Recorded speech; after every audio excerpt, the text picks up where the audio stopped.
The entire restaurant fell silent when the little girl's screams cut through the dinner rush. Stella Lombardi, 4 years old and drowning in grief she couldn't name, stood in the middle of the dining room and sobbed like her heart was shattering. Her father, tall, intimidating, the kind of man who made grown men step aside, crouched beside her, desperation cracking through his controlled facade. "Stella, please." Adrian Lombardi's voice was low, strained. "Tell me what you need." But she couldn't. She never could. Svetlana Kuznetsov watched from behind the counter, her arms aching from carrying heavy trays for 10 hours straight. She shouldn't get involved. The manager had warned her about the man in booth 7, the one whose presence made the staff nervous, whose reservations were never questioned. But Lana saw something else in that moment. She saw herself 2 years ago in Moscow, holding her infant son, while his father raged. She saw the helplessness in a powerful man's eyes as he failed to comfort his child. Before she could stop herself, she was walking toward them. Lana's hands still smelled like grease and cheap dish soap when her shift ended at midnight. She counted her tips in the staff bathroom. $43, barely enough for diapers and formula for Misha. Her 2-year-old son was asleep at their neighbor's apartment 3 floors up, probably curled around the threadbare stuffed bear that used to be hers. The morning had started like every other. Wake at 5, feed Misha, drop him with Mrs. Chen, who watched him for cash under the table. Take 2 buses to the restaurant in Brooklyn where she worked the breakfast and dinner shifts. Her English was good. Her mother had insisted on lessons, but her accent marked her as foreign, made getting legitimate work nearly impossible without proper papers. She was folding cloth napkins when the door chimed at 7 p.m. The energy in the restaurant shifted immediately. Adrian Lombardi walked in holding his daughter's hand. Lana had seen him twice before, always in the corner booth, always alone, except for the little girl who never smiled. Tonight, Stella wore a pink dress with white flowers, her dark curls pulled into pigtails. She was beautiful, but her eyes were haunted in a way no 4-year-olds should be. "Your usual table, Mr. Lombardi," the manager said quickly, his voice too bright. Adrian nodded. He was tall, maybe 6'3", with the kind of presence that made the room feel smaller. His dark hair was perfectly styled, his charcoal suit tailored to fit his broad shoulders. But it was his eyes that caught Lana's attention. Grey-blue, exhausted, ringed with shadows that spoke of sleepless nights. Stella dragged her feet, making soft, whimpering sounds. "Come on, baby," Adrian murmured, his voice surprisingly gentle. "We'll get your favorite. Mac and cheese, remember?" The little girl's face crumpled. "Don't want it." "What do you want, then?" He crouched to her level, patient despite the tension in his jaw. "Tell Daddy what you want." "Mama." The word came out as a broken whisper. "Want Mama." Something shattered behind Adrian's eyes. He closed them briefly, his throat working as he swallowed. When he opened them again, his expression was carefully blank. "I know, Stellina. I know." They made it to the booth. Adrian ordered. Pasta for himself, mac and cheese for Stella, despite her protest. But when the food arrived, the little girl just stared at it, tears sliding down her cheeks. "1 bite," Adrian coaxed. "Just try 1 bite, baby." Stella shook her head, and suddenly she was crying in earnest, great heaving sobs that shook her small frame. Adrian tried to soothe her, his large hands awkward as he patted her back, but nothing worked. Other diners were staring now. The manager was approaching with barely concealed panic. That's when Stella scrambled out of the booth and stood in the middle of the restaurant, wailing. Lana moved without thinking. She knelt in front of the little girl, not touching, just present. "Stella," she said softly, her Russian accent wrapping around the syllables. "Stella, look at me." The child's sobs hitched. Her red-rimmed eyes found Lana's face. "I know you're sad," Lana continued, her voice low and steady. "It's okay to be sad. Being sad is very heavy, yes? Like carrying big rock." Stella nodded, transfixed. "When I am sad," Lana said, "I take deep breath. Like this." She demonstrated, exaggerating the inhale and exhale. "Want to try with me?" The little girl mimicked her, her breath shuddering. "Good," Lana praised. "So good." Again. They breathed together 3 more times. Stella's crying faded to hiccups, then stopped altogether. "You know what I do when I am very, very sad?" Lana asked conspiratorially. Stella shook her head. "I think of 3 things that make me happy. My favorite things." "Can you think of 3 things?" The child considered this seriously. Ice cream, she whispered finally. Yes, very good. What else? Stories. Mama used to... Daddy reads them now. Lana's heart clenched, but she kept her voice light. Stories are best. One more? Butterflies. The yellow ones. Beautiful, Lana smiled. Now when you feel that big sad rock, you remember those three things. They help carry it, yes? Stella nodded slowly. Then, to Lana's surprise, the little girl stepped forward and wrapped her arms around Lana's neck. Lana froze for half a second before her arms came up automatically, holding the child close. Over Stella's head, her eyes met Adrian Lombardi's. He was standing now, staring at them with an expression she couldn't name. Relief, yes, gratitude, but something else too, something raw and desperate. Thank you, he said, his voice rough. Thank you. Lana gently disentangled herself and stood, helping Stella back to the booth. Is okay, she is good girl, just sad. Takes time. Adrian's gaze tracked her face, intense enough to make her breath catch. You have a gift with children. I have son, she said simply. 2 years. I understand. A son.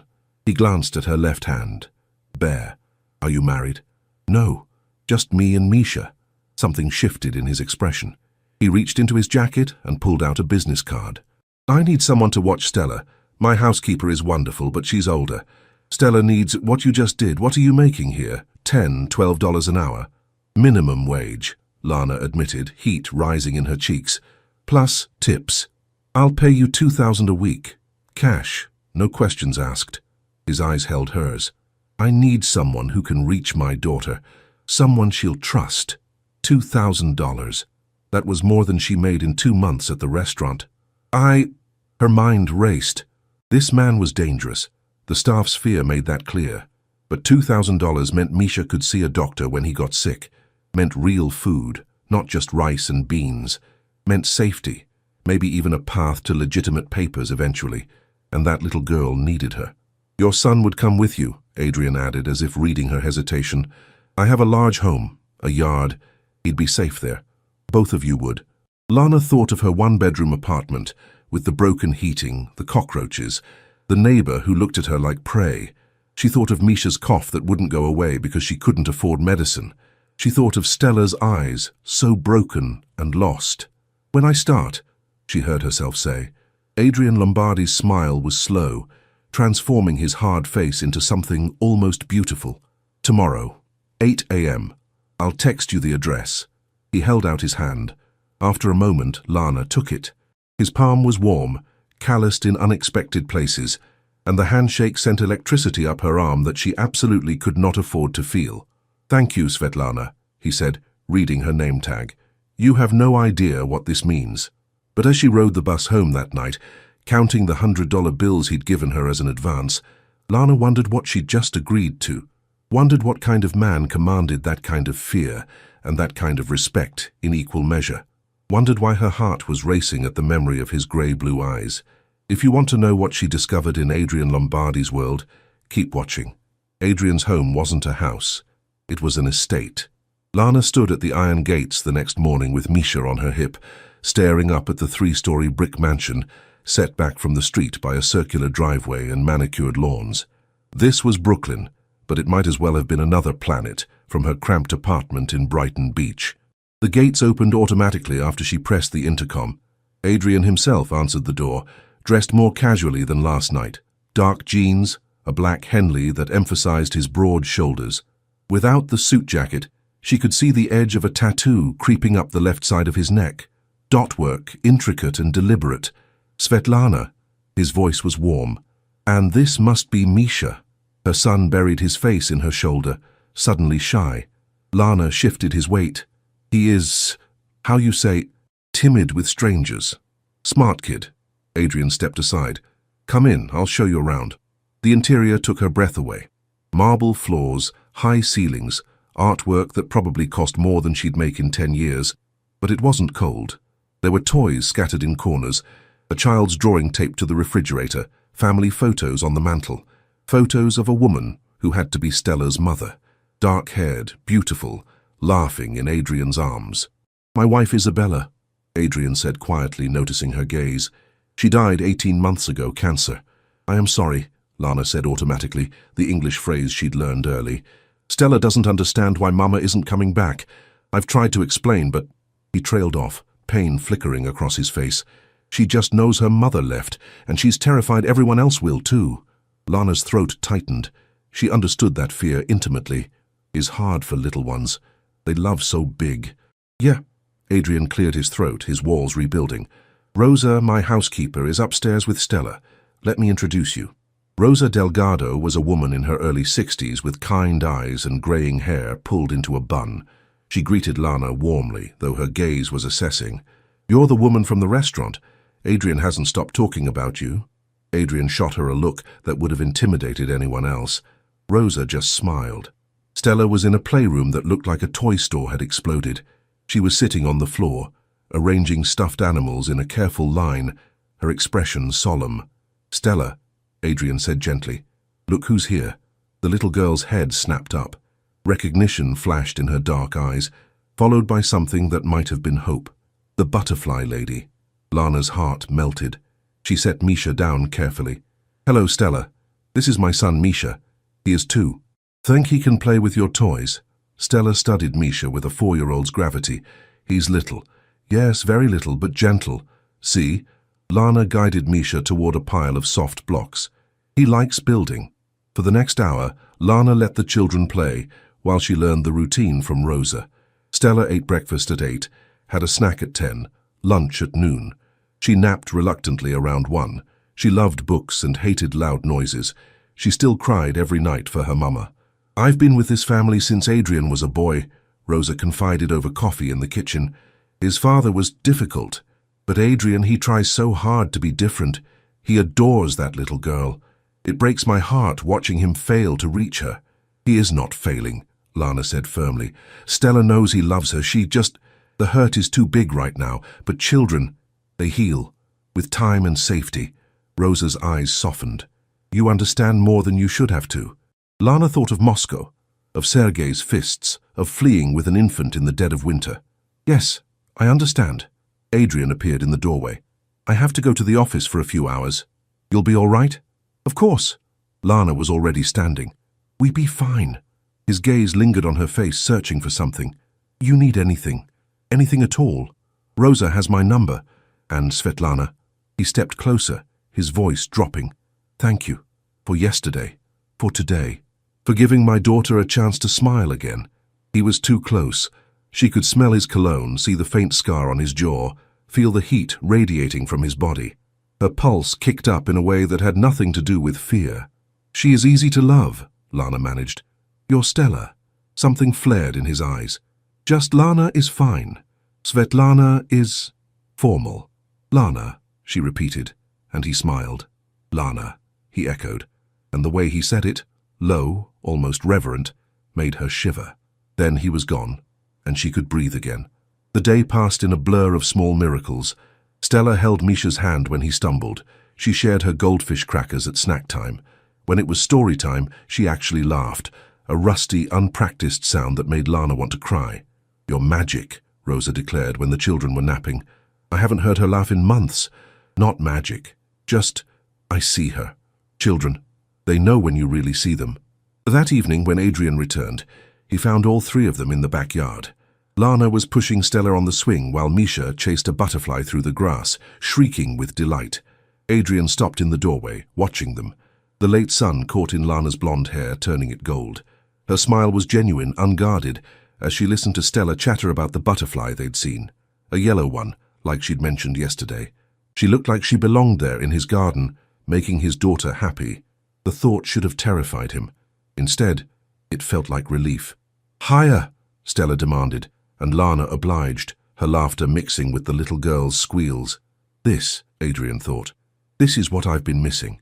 Not just help with Stella, but life, joy, the sound of happiness filling his too quiet house. He stepped outside. Room for one more. Stella's face lit up. Daddy, push me, push me! For the next 20 minutes they played together, all of them a makeshift family that shouldn't have worked, but somehow did. When Misha fell and scraped his knee, Adrian scooped him up without hesitation, murmuring soothing nonsense until the tears stopped. Lana watched him cradle her son, this dangerous man being so gentle, and something in her chest cracked open. Later, after she'd put both children down for dinner, spaghetti which they'd both devoured, Adrian found her in the kitchen, loading the dishwasher. "You don't have to do that," he said. "I don't mind. I like helping." He leaned against the counter, studying her. "How long have you been in the States?" 3 years. I came when Misha was baby. His father," she hesitated, "was not good man. I had to leave." "He hurt you?" "It wasn't a question." "Yes, but I got away. That is what matters." Adrian's jaw clenched. "If he ever finds you—" "He won't. Russia is far and he doesn't know where I am." She forced brightness into her voice. "Is past. I think only about future now.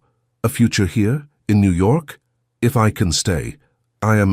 My papers, they are complicated. I want to do right way, but is expensive and hard." Adrian was quiet for a long moment. When he spoke, his voice was measured. "I know people, immigration lawyers, good ones. If you're serious about staying, I cannot afford I'm offering to help, Lana. You're helping me with Stella. Let me help you with this." She stared at him, this man who commanded fear, with a look, who was offering her the one thing she needed most, a path to legitimate safety. "Why?" she whispered. "You don't know me. I know enough." He stepped closer. "I know you stepped in when no one else would. I know my daughter smiled today for the first time in weeks. I know you're brave and kind and running from something that scared you enough to cross an ocean with an infant." His eyes burned into hers. "That's enough." The air between them crackled. Lana's breath caught as Adrian reached out slowly, giving her time to pull away and tucked a strand of hair behind her ear. His fingers grazed her cheek, and heat flooded her body.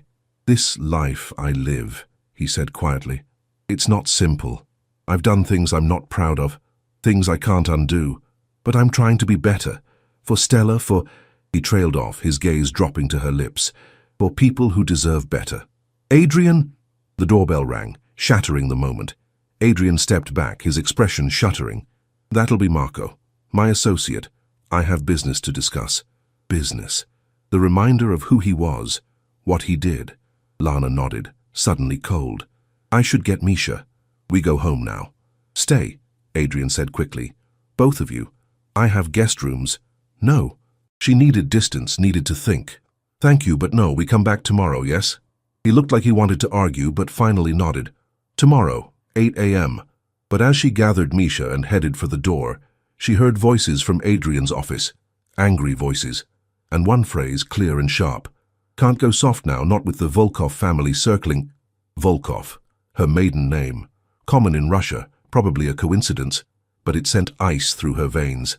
What kind of world had she just entered? What kind of man was Adrian Lombardi, really? But even as fear whispered warnings, she remembered his gentleness with the children, his offer to help with her papers, the way he'd looked at her like she was something precious. Lana fell asleep that night in her cramped apartment and dreamed of grey-blue eyes and a mansion that felt more like home than anywhere she'd been in 3 years. She was in trouble, she realized. Deep, dangerous trouble. And the worst part? She didn't want to run. 3 weeks passed in a rhythm that felt dangerously close to happiness. Stella bloomed like a flower in spring. She smiled freely now, chattered about butterflies and stories and her new friend Misha. She still cried for her mama, but the breakdowns were less frequent, less devastating. She slept through the night more often than not, and she'd started calling Lana, Lana Mama. The first time Lana had frozen, meeting Adrian's eyes across the breakfast table. He'd nodded slowly, permission and plea in one gesture. "It's okay. Please let her." So Lana had smiled and kissed Stella's forehead and pretended her heart wasn't breaking with how much she loved this little girl who wasn't hers. Misha thrived too. He followed Stella everywhere, his vocabulary exploding as he tried to keep up with his new big sister. The estate's backyard was paradise compared to their apartment building's concrete courtyard. He laughed more, ate better. The cough finally disappeared. And Adrian. Adrian was everywhere and nowhere. He left early most mornings, returned late most evenings. But when he was home, his attention was absolute. He read bedtime stories in different voices until both children shrieked with laughter. He taught Stella to ride her tricycle, running beside her with infinite patience.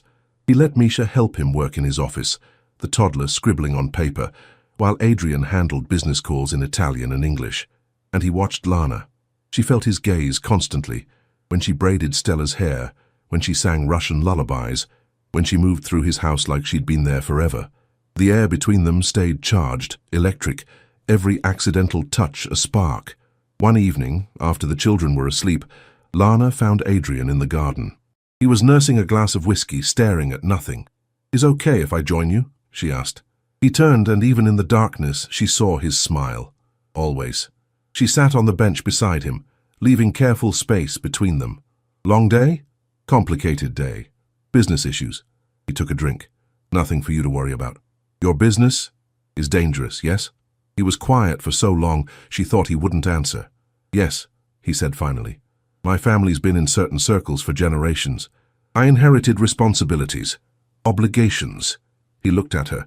"But I'm trying to change things, to build something legitimate for Stella. It takes time." "You are a good father," Lana said softly. "She knows you love her. Because of you. You gave me back my daughter. No, you never lost her. She was just hiding in the hurt. You gave her safety. I just showed her it's okay to come out again." Adrian set down his glass and shifted to face her. "How do you do that?" "Do what?" "See the best in everything. You've been through hell.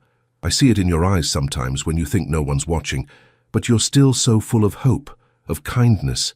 "How?" Lana considered this. "Because is choice. Every day I choose. Bitterness or hope, fear or love. I choose love. For Misha. For me. Now." She met his eyes. "For Stella too. And me." His voice dropped. "What do you choose for me, Lana?" The question hung between them, heavy with meaning. Lana's pulse raced. She should pull back, should remember the fear in the restaurant staff's faces, should protect herself, but she was tired of fear. "I don't know yet," she whispered honestly. "I am scared of you sometimes, of what you do, who you are. But then I see you with Stella and I think, maybe dangerous man can also be good man. Maybe both true at same time." "I want to be good," Adrian said roughly. "For her. For—" He reached out, his hand hovering near her face. "Can I touch you?" Her breath caught. She should say no, should maintain boundaries, but she'd been starving for gentle touch, for someone to see her as a woman and not just a mother or a servant or something to use. "Yes," she breathed.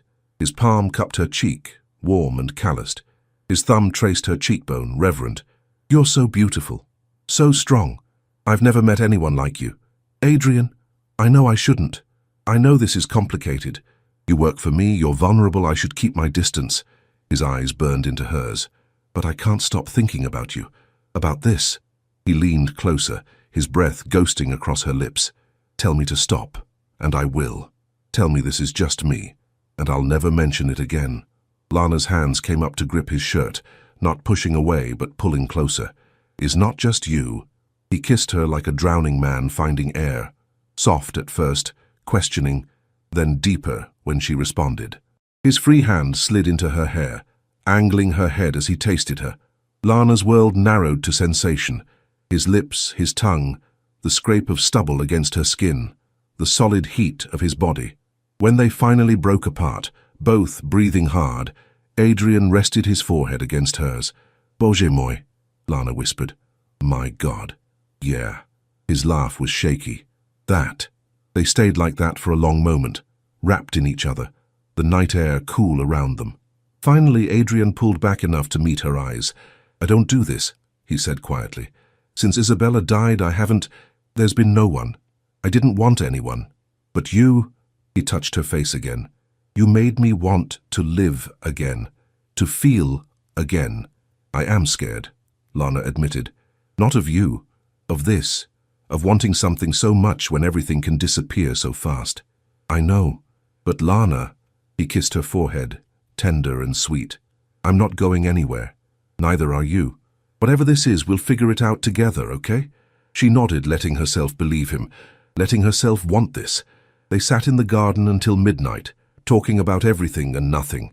He told her about growing up in this house, about his mother who died when he was 10, about taking over his father's empire at 25 and trying to steer it toward legitimate business. She told him about St. Petersburg, about her dreams of being a teacher, about the night she'd fled with Misha bundled in her coat. He'll never touch you again, Adrian said, his voice going cold. If he ever finds you— Shh! Lana pressed her fingers to his lips. Is past. This is now. Focus on now. So he did. He kissed her again, slower this time, savoring. And when they finally said goodnight, Lana floated to the guest room Adrian had insisted she start using. It's too far for you to commute every day, and Misha sleeps better here, and fell asleep, smiling. The next week was a dreamlike haze. Stolen kisses in the kitchen, hands brushing under the dinner table, long conversations after the children slept. They were building something, brick by brick, and it felt solid, real. Stella noticed, of course. Daddy likes Lana, Mama, she announced one morning. Adrian didn't deny it. Is that okay with you, Piccola? Stella considered this gravely. Will she stay? Forever? He looked at Lana, question in his eyes. She found herself nodding. Yes, Adrian told his daughter. If she'll have us, she'll stay forever. That evening, he officially asked. They were in his office. He'd called her in after putting Stella down, his expression serious. Marry me, he said without preamble. Lana's heart stopped. What? I know it's fast, I know we should wait, do this properly. But Lana, I don't want to wait, I want you here, legally, permanently. As my wife, Stella's mother, Misha's— He swallowed. Let me adopt him.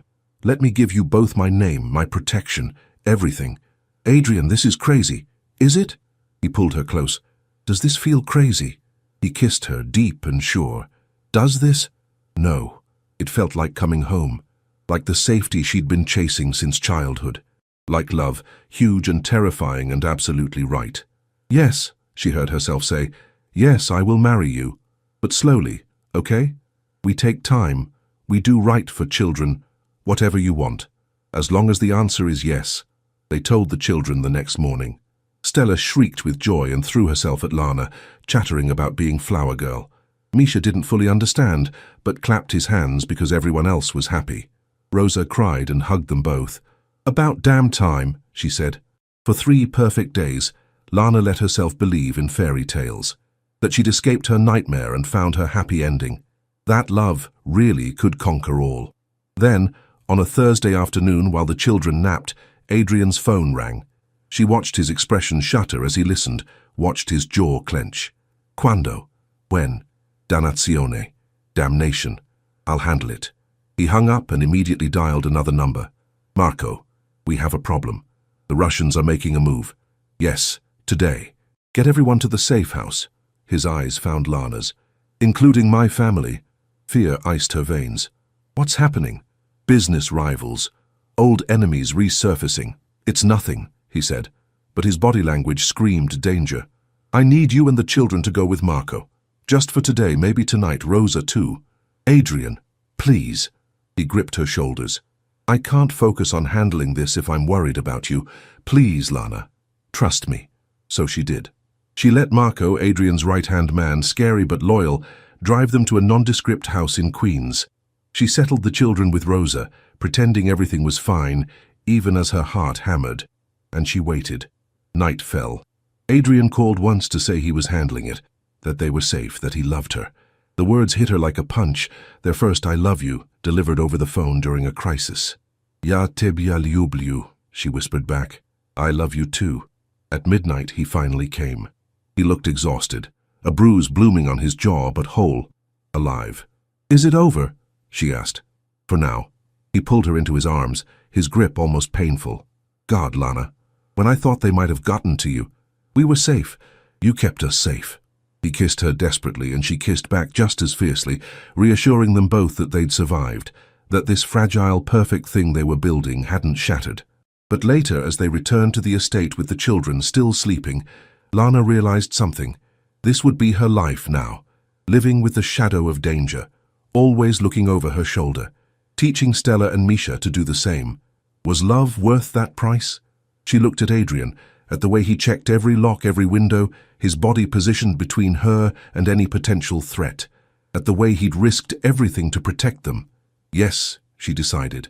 This love was worth anything. Marry me tomorrow, Adrian said suddenly. Not a big wedding, just us, Rosa, the kids. I don't want to wait anymore. Tomorrow?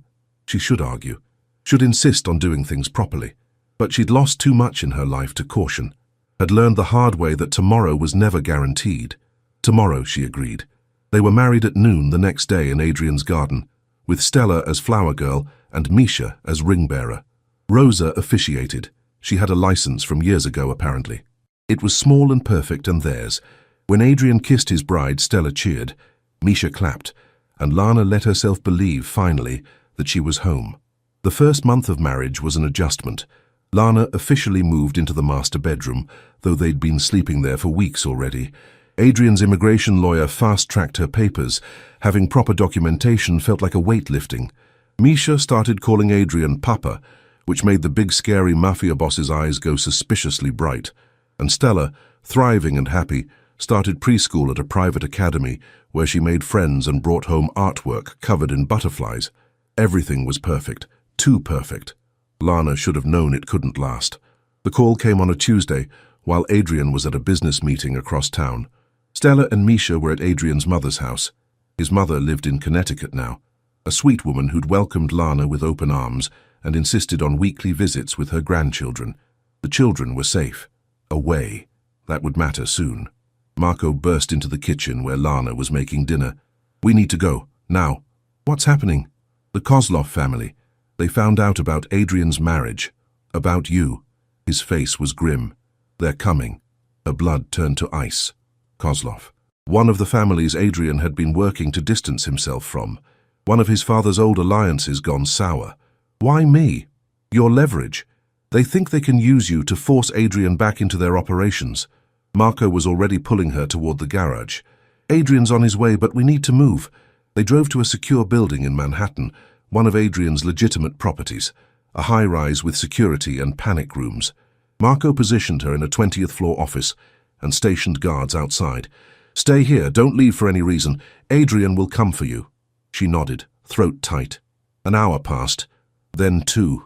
Finally, her phone rang. "Lana." Adrian's voice was strained. "Are you safe?" "Yes." "Marco brought me to your building." "Where are you?" "Handling it. This ends tonight." His voice went hard. "They thought they could threaten my wife. They thought wrong. Adrian, please be careful. I'm always careful, but Lana, I need you to know something." He paused. "If this goes wrong, if anything happens to me, everything goes to you. The legitimate businesses, the money, all of it. There's a will, documents with my lawyer. You and the children will be protected. Stop talking like this. I love you. Ya tebya lublю." He used her words, his accent terrible but sincere. "You saved me. You saved Stella. You gave me a reason to want to be better." "Then come back to me," she whispered. "Come back and be better with me." "I will, I promise." The line went dead. Lana paced the office, terror clawing at her throat. She should have seen this coming, should have known his world would reach for her eventually. 2 more hours crawled by. Then Marco's phone rang. She watched his expression shift from tense to relieved. "It's over," he said. "Adrian's on his way up."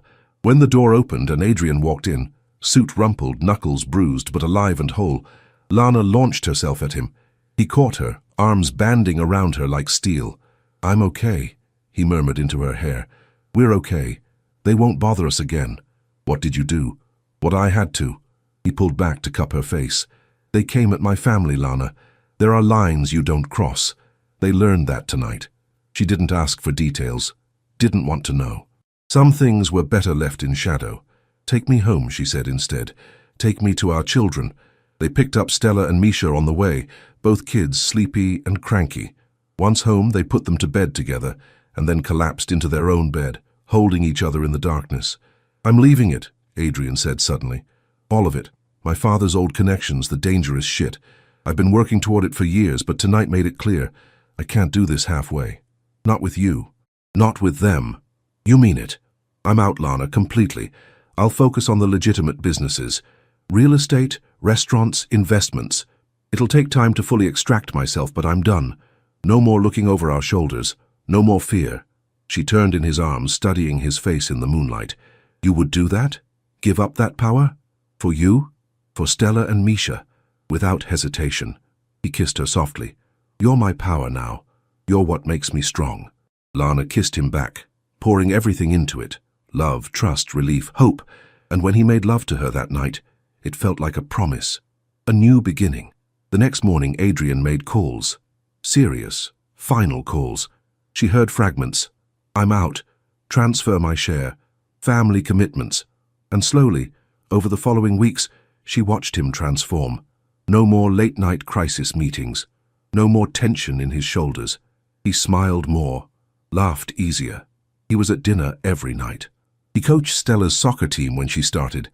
He taught Misha to ride a bike. He became the man she'd glimpsed under the dangerous exterior, the man he'd always wanted to be. One night, 3 months after the Kozlov incident, Adrian led her back to the garden where he'd first kissed her. I have something for you, he said. He pulled out a small box. Inside was a ring, not an engagement ring, but a family crest. His family's crest. In my family, this is tradition, he explained. When the head of the family is ready to step back, to pass the legacy to the next generation, he gives this to his wife. She becomes the keeper of the family's future. He slipped it onto her finger. I'm not that man anymore, Lana. The dangerous man. The feared man. I'm just Adrian now. Stella's father. Misha's papa. Your husband. And that's all I want to be. She threw her arms around his neck, crying happy tears. That's all I need you to be. Good. He grinned against her neck. Because I have one more question. She pulled back, eyebrows raised. How do you feel about giving Stella and Misha a little brother or sister? Lana's breath caught.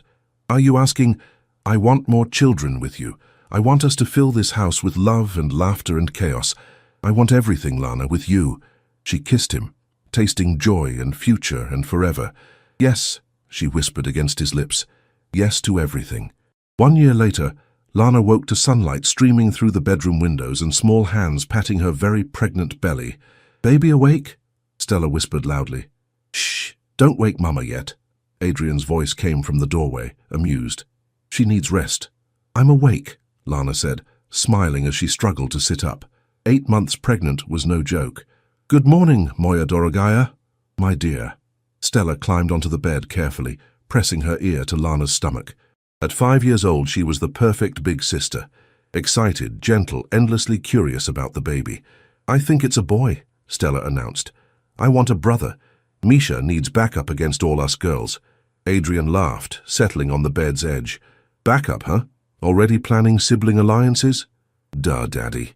Stella rolled her eyes in that way kids do when adults are being particularly dense.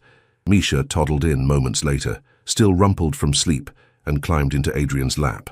At 3, he was a perfect mix of Lana and his adopted father. Lana's blonde hair and blue eyes, but Adrian's smile and protective streak. Papa, story? Misha requested. After breakfast, buddy. Let's get Mama downstairs first. They moved through the morning routine with practiced ease. Adrian made pancakes, his one cooking skill, while Lana supervised the kids setting the table. Rosa joined them, as she did most mornings, regaling them with neighborhood gossip. This was their life now. Normal, domestic, beautifully mundane. After breakfast, Adrian headed to his office in the city, the legitimate one, where he oversaw his real estate portfolio and restaurant investments. He'd been completely clean for a year now, every old tie severed, every dangerous connection cut. It hadn't been easy. There'd been pushback, threats, attempts to pull him back in, but Adrian had stood firm, and eventually, the old world had let him go. Now he was building an empire his children could be proud of, one they could inherit without shame or danger. Lana spent the day with the kids, library story time, playground time, then naps. While they slept, she worked on her own project, online classes toward her teaching degree. Adrian had insisted on paying for it, had insisted she pursue her dreams now that their life was stable. That evening, after dinner and baths, they gathered in the living room for family movie night.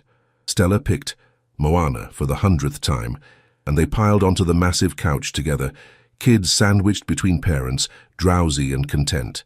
Halfway through, Stella turned to look up at Lana. Lana, Mama. Yes, sweet girl. I'm happy. Are you happy? Lana's throat tightened. She caught Adrian's eyes over Stella's head, saw her own emotion reflected there. Yes, baby. I am very, very happy. Good. Stella snuggled closer. I want you to stay happy forever. I will, Lana promised. We all will. After the kids were asleep, Adrian found Lana in the nursery they'd prepared for the baby. She was folding tiny clothes, arranging them in drawers. Nesting, he teased gently. Maybe little bit. She smiled. I can't believe in 1 month we have another baby. Crazy, right? He came up behind her, wrapping his arms around her, or as much as he could with her belly in the way. 5 years ago, I didn't think I'd ever be happy again. Thought I was destined to be this hollow shell, just going through motions for Stella's sake. And now?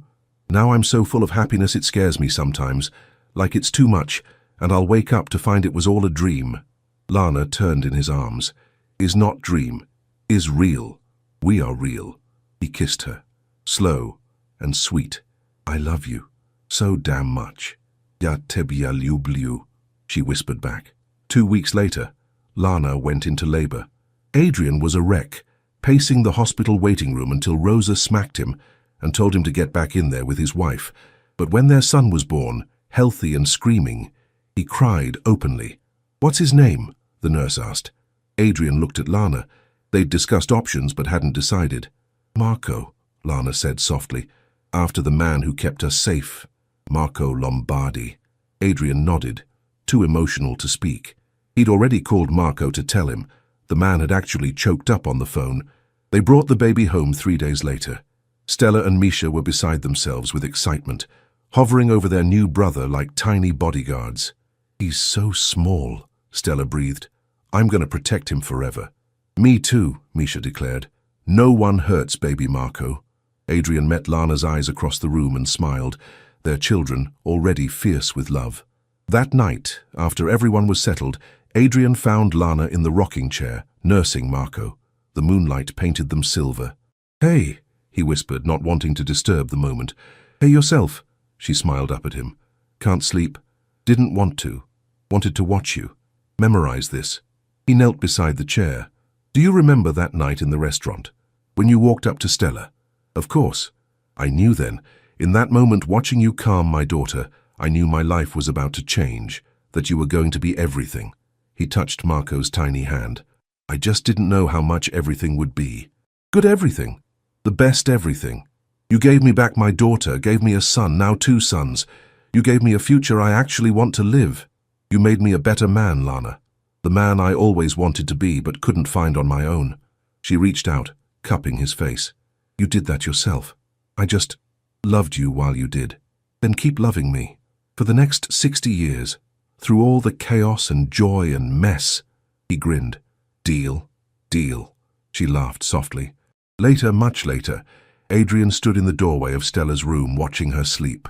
She'd grown so much, from that broken, sobbing 4-year-old to this confident, happy 5-year-old. She had sleepovers now, best friends, dreams of becoming a veterinarian. She was whole again. They all were. He moved to Misha's room next. His son, because Misha was his, papers or no papers, slept sprawled across his bed, one leg hanging off, exactly like Adrian slept. It made him smile every time. Finally, he returned to the nursery, where Lana had just finished putting Marco down. They stood together, looking at their youngest son, and Adrian wrapped his arms around his wife. Thank you, he whispered. For what? For not running, for seeing me, for staying. He kissed her temple. For saying yes to a desperate man in a restaurant who offered you too much money and a dangerous life. Best decision I ever made, she murmured. Even when I was terrified, even when I should have run. Somehow I knew. Knew what? That you were worth the risk. That this, she gestured around them, encompassing their home, their children, their life, was on the other side of the fear.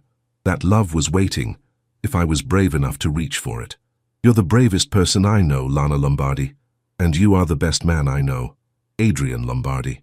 They stood there in the darkness, holding each other, listening to their baby breathe. Outside, the city hummed. Inside, their family slept safe and loved. And in that moment, everything was exactly as it should be. Perfect. Complete. Home. 4 years later, the backyard was chaos, the best kind of chaos. Stella, now 9, was pushing 7-year-old Misha on the tire swing while he shrieked with laughter. 4-year-old Marco was digging in the sandbox with his best friend from preschool. And 2-year-old Isabella, Bella they called her, was toddling after a butterfly with single-minded determination, her dark curls bouncing. Bella, stay where I can see you, Lana called from the porch, one hand on her barely showing belly. Number 5. Due in 6 months. They'd joked about starting a soccer team. Adrian came up behind her, sliding his arms around her waist. "You okay? Need to sit?" "I'm fine. Only 3 months along this time." She leaned back against him. "Remember when you asked me to marry you? You said you wanted to fill this house with love and laughter and chaos. Mission accomplished?" He murmured against her neck. "Mission definitely accomplished." They watched their children play. This beautiful, blended, chaotic family they'd built from grief and fear and desperate hope. Stella had her mother's eyes, but Lana's smile now. Misha was all protective big brother energy, already talking about joining his dad's business someday. Marco was sweet and gentle, happiest with books and art. And Bella was pure joy, fearless and loving in equal measure. "Papa!" Bella called, having captured her butterfly. "Look!"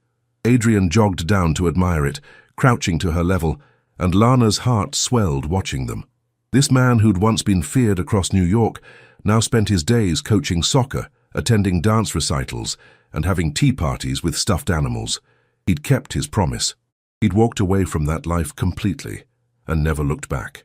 Rosa appeared with lemonade and cookies, tisking affectionately at the mess the kids were making. At 70 now, she showed no signs of slowing down, still the matriarch of their unconventional family. 30 years I've worked for the Lombardis," she said, settling beside Lana. "This is the happiest I've ever seen this house." "You did that." "We did that," Lana corrected. "All of us together." That evening, after baths and stories and tucking in 4 exhausted children, Adrian and Lana stood in their bedroom, looking at the photos covering one wall. Their wedding day, each child's birth, birthdays, holidays, random Tuesdays, a whole life captured in moments. "Sometimes I still can't believe this is real," Lana admitted, "that we get to keep this. It's real." Adrian turned her to face him.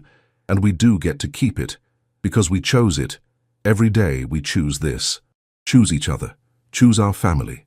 Best choice I ever made." "Second best," he corrected with a grin. "First best was stepping up to that crying little girl in a restaurant."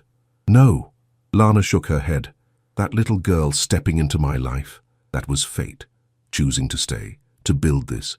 That was me choosing you." He kissed her then, soft and sure. The kiss of 2 people who'd fought for their happiness and won. Outside, the city lights glittered. Inside, their children dreamed safe dreams. And in that brownstone in Brooklyn where fear once lived, there was only love now. Endless, fierce, unbreakable love. The kind that made dangerous men soft and frightened women brave. The kind that built families from broken pieces. The kind that proved again and again that sometimes the biggest risks led to the greatest rewards. And as Lana fell asleep in her husband's arms, their future sleeping soundly down the hall, she thought of that terrified woman who'd stepped forward in a restaurant 4 years ago. "Thank you," she told her silently, "for being brave, for choosing hope. Look what we built. Look what love made possible.